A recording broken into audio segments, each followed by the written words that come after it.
সরকার গঠন করলেন, সেই সরকারটা কি হলো? ভারতের তৈরি সরকার। তাহলে আমরা যারা দাবি করি এদেশের স্বাধীনতা, সার্বভৌমত্ব, এদেশের সবকিছু আমরা নিয়ন্ত্রণ করলাম 25 তারিখ থেকে, ঠিক হলো? হলো। এবার আসেন 10 তারিখে আমরা একটা প্রোক্লামেশন অফ ইন্ডিপেন্ডেন্স দিলাম। প্রোক্লামেশন অফ ইন্ডিপেন্ডেন্স দিলাম। এই প্রোক্লামেশন অফ ইন্ডিপেন্ডেন্সটা বলা হয় বাংলাদেশের যাত্রার শুরু। J.F.R. জ্যাকব, সেই সময় ছিল chief of staff of eastern command. তার একটা বই আছে, সারেন্ডার অ্যাট ঢাকা। সেই সারেন্ডার অ্যাট ঢাকাতে সে বললেন যে আমি তাজউদ্দিন আহমেদকে বললাম একটা প্রোক্লামেশন ইন্ডিপেন্ডেন্ট লিখে নাও, তোমরা না পারলে আমি সুব্রতকে বলে দিচ্ছি। সুব্রত হচ্ছে তখন ব্যারিস্টার সুব্রত চৌধুরী, কলকাতা, সে তোমাদেরকে লিখে দিবে। এই সুব্রত চৌধুরী আপনার প্রোক্লামেশন অফ ইন্ডিপেন্ডেন্ট লিখে দিবে। প্রোক্লামেশন ইন্ডিপেন্ডেন্টে লেখা আছে শেখ সাহেব রাষ্ট্রপতি হবেন। শেখ সাহেব যতদিন রাষ্ট্রপতি থাকবেন না ততদিন অস্থায়ী রাষ্ট্রপতি হিসাবে কে ভাইস প্রেসিডেন্ট হিসাবে সৈয়দ নজরুল ইসলাম থাকবেন। আবার বলেছে নট এন অ্যাক্টিং রাষ্ট্রপতি। এখানে আপনারা দেখেন পরে লেখা আছে ভাইস প্রেসিডেন্ট, উপরাষ্ট্রপতি হিসাবে। এবং বলা আছে শেখ সাহেব যখন আসবেন তখন সে শপথ নিতে হবে, এবং কার কাছে শপথ নেবেন সে কথাটাও নামটাও লেখা আছে। 10 তারিখে শেখ সাহেব দেশে আসবে, কোনো শপথ নিলেন না।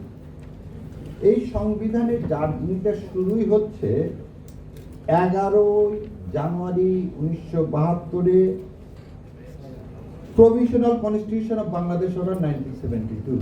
আবার বলে দিচ্ছি 10 তারিখে কিন্তু উনি শপথ নেননি, 11 তারিখে উনি এই অর্ডার পাস করলেন। কেমন করে? তাহলে যে রাষ্ট্রপতি হিসাবে শপথ নিলেন না সে অর্ডার দিতে পারেন? তাহলে এই অর্ডারের থেকেই শুরু। এই অর্ডারটা তাহলে অবৈধ অর্ডার। যে অবৈধ অর্ডার থেকে আপনি একটা সংবিধান রচনা করার ক্ষমতা পাইলেন, সে সংবিধান বৈধ হয় কিভাবে?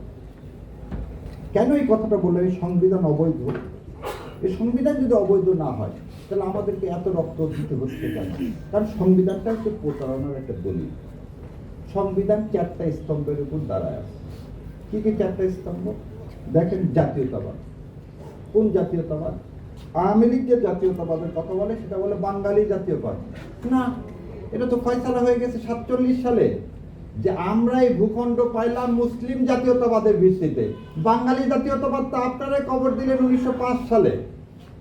বঙ্গভঙ্গের সময় যখন বঙ্গবন্ধু রদ করে ফেলে দিলেন 1911 সালে, তখন আপনারা বললেন না বাঙালি জাতীয়তাবাদ বলে কিছু থাকবে না।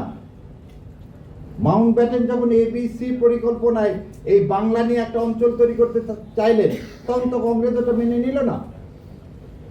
তাহলে আমরা যে বাঙালি জাতীয়তাবাদের ভিত্তিতে তো 47 হয়নি, এটা মীমাংসিত মুসলিম জাতীয়তাবাদের ভিত্তিতে আমাদের এটা হয়েছে। যে মুসলিম জাতীয়তাবাদের মধ্যে যদি হয়ে থাকে, আপনি সংবিধানে কিভাবে বাঙালি জাতীয়তাবাদ ঢুকালেন?